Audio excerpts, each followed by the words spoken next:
Un autre type complexe dans Python, c'est le dictionnaire. Le dictionnaire, c'est une sorte de liste, mais une liste de paires clés-valeurs.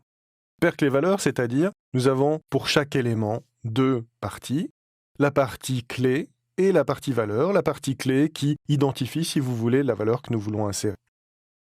Cette liste de paires clés-valeurs s'appelle un dictionnaire. Dans d'autres langages, il peut s'appeler un tableau associatif ou un tableau de hachage. Dans Python, il s'exprime à l'aide des accolades entrantes et fermantes. Entrons par exemple une clé comme nom, deux points, une valeur. Par exemple, le docteur, si nous restons sur Doctor Who, cette série télévisée britannique dont je vous parlais. Ensuite, virgule, et nous passons à la deuxième paire clé-valeur. Par exemple, origine, deux points, Gallifrey, c'est la planète imaginaire, bien sûr, dont le docteur est originaire. Ensuite, virgule, et troisième élément, par exemple, sa race, c'est un maître du temps. Voilà, nous venons de créer donc un dictionnaire. Le dictionnaire qui nous est retourné nous affiche, il y a simplement les guillemets qui ont été changés. Je vais prendre ceci, le mettre dans une variable. Je vais appeler D pour dictionnaire, par exemple. Voilà. Et je vais regarder quels sont les mots à disposition pour le dictionnaire. Vous voyez, il n'y en a pas beaucoup, il y en a quelques-uns. Copy, from keys, get, items et keys. Donc, items me donne la liste des paires clés-valeurs. Keys me donne la liste des clés. Et ici, nous avons values pour la liste des valeurs. Mais à la base, pour appeler un élément de ce dictionnaire, il suffit de faire D, le nom du dictionnaire. Ensuite, comme pour les listes, on utilise des crochets et on va mettre la valeur de la clé. Dans une liste, on met l'index, la position. Ici, il n'y a plus de position, il y a simplement, puisqu'on a des clés, des valeurs de clés. Par exemple, le nom, c'est le docteur. Comment vais-je pouvoir ajouter dans ce dictionnaire une nouvelle paire clé-valeur?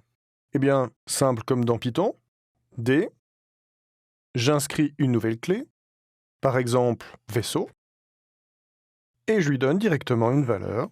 Donc le vaisseau du docteur s'appelle le TARDIS. C'est une abréviation de position relative dans le temps et l'espace.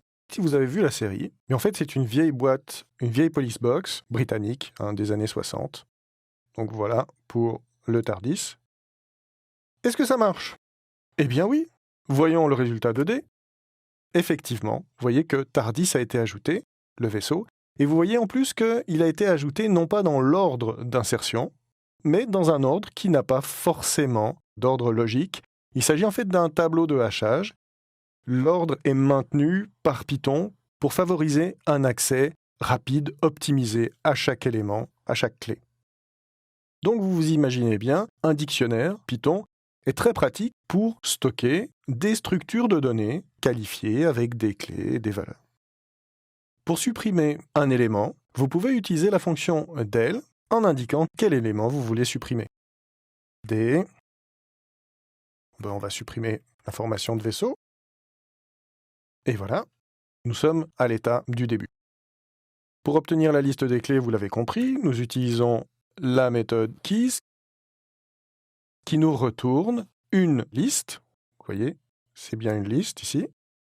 Une liste de clés.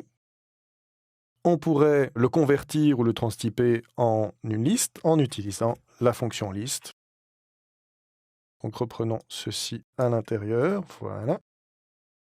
Et nous obtenons une liste bien propre. Même chose bien sûr pour les valeurs, individuellement, des clés. Voilà. Il y a d'autres structures dans Python, comme les sets, c'est-à-dire les ensembles, ou les tuples, mais les dictionnaires et les listes que nous venons de voir sont les plus utilisés et sont les plus utiles pour la programmation Python.